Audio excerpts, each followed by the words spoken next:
In an unexpected turn of events, Ukraine took over 28 settlements in Russia's Kursk region after a ground attack. 121,000 people have been displaced, and at least 12 civilians have died. This attack exposed the weaknesses of Russian defenses and challenged the Kremlin's narrative of the war. The Ukrainian offensive was possible only because Russia thinned out its front in Kursk. So what will Vladimir Putin do now? Will he divert troops from the main body of his offensive in the west? How will he force back the Ukrainians? And will he trade Russian territory for Ukrainian territory? What will Vladimir Putin do next? News9 Plus Decodes. The Russian president has vowed to kick the enemy out.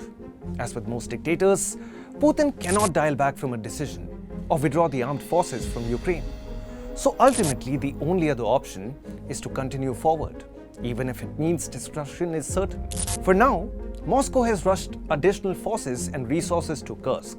Why did Ukraine invade Russian territory? Experts give two reasons. First, to thin out Russian forces from the front lines in eastern Ukraine. And second, to control Russian territory as a bargaining chip in future peace negotiations. Ukraine believes the incursion will give it leverage and negotiating power for a just peace. President Zelensky said the incursion was designed to put pressure on Russia and to push the war into the aggressor's territory. What could be Ukraine's next target? The Kalino Air Base in Kursk.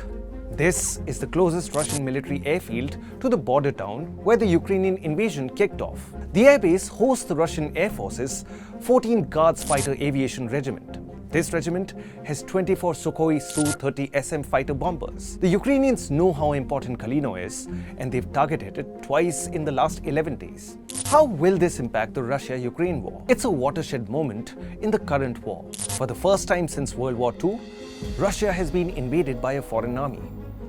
While the attack probably eased the military pressure in the south and east of Ukraine, it also created opportunities for Kyiv to regain the military initiative. So far, the war has been costly and demoralizing for Ukraine, with 0 to none chances of winning against a far larger and wealthier Russian Federation. Ukraine's best bet is to return to a war of mobility, strike a powerful blow against the enemy morale, and seize territory for future land swap, all of which it did achieve.